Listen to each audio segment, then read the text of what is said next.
I think it's cancer. నేను cigarette కూడా తాగను సార్. సిగరెట్ తాగడం అనేది క్యాన్సర్ రావడానికి one of the reason, one and only reason కాదు. మనం మార్నింగ్ లేచిన దగ్గర నుంచి ఈవినింగ్ పడుకునేదాకా వాడే ప్రతి పదార్థంలోనూ క్యాన్సర్ వచ్చే అవకాశం ఉంది. మార్నింగ్ లేవగానే టిఫిన్ పార్సిల్ తేడానికి వెళ్తారు. వేడివేడి ఇడ్లీ పార్సిల్ చేసేదానికన్నా ముందు దాని మీద ప్లాస్టిక్ కవర్ వేస్తాడు, క్యాన్సర్. ఒకవేళ ఫుడ్ ఇంట్లోనే ప్రిపేర్ చేసుకుని తిందామని ప్లేట్లో పెట్టుకుంటే ఆ ప్లేట్ చైనా ప్లాస్టిక్, క్యాన్సర్. తాగే వాటర్ బాటిల్స్, స్టోర్ చేసే వాటర్ టిన్స్ రెండు ప్లాస్టికే, క్యాన్సర్.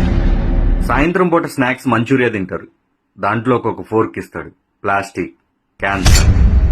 కారాలు, పచ్చళ్ళు, పోపులు ప్లాస్టిక్ డబ్బాలో నిల్వ చేస్తారు, క్యాన్సర్. స్నానం చేయడానికి ప్లాస్టిక్ బకెట్లో హీటర్ పెడుతున్నారు, వాటరే కాదు ప్లాస్టిక్ బకెట్ కూడా హీట్ ఎక్కుతుంది, క్యాన్సర్. ఆరోగ్యానికి కొబ్బరి బొండ తాగుతారు, కానీ దాంట్లో ప్లాస్టిక్ స్ట్రా వాడతారు. తలనొప్పని టీ తాగుతారు, కానీ దాన్ని పార్సిల్ ప్లాస్టిక్ కవర్లో చేస్తారు.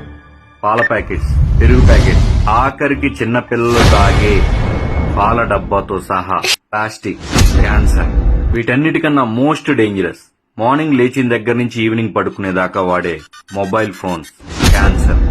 ఫైనల్లీ 2030 కల్లా ప్రతి ఇంట్లో ఒక క్యాన్సర్ పేషెంట్ ఉండే అవకాశం ఉంది.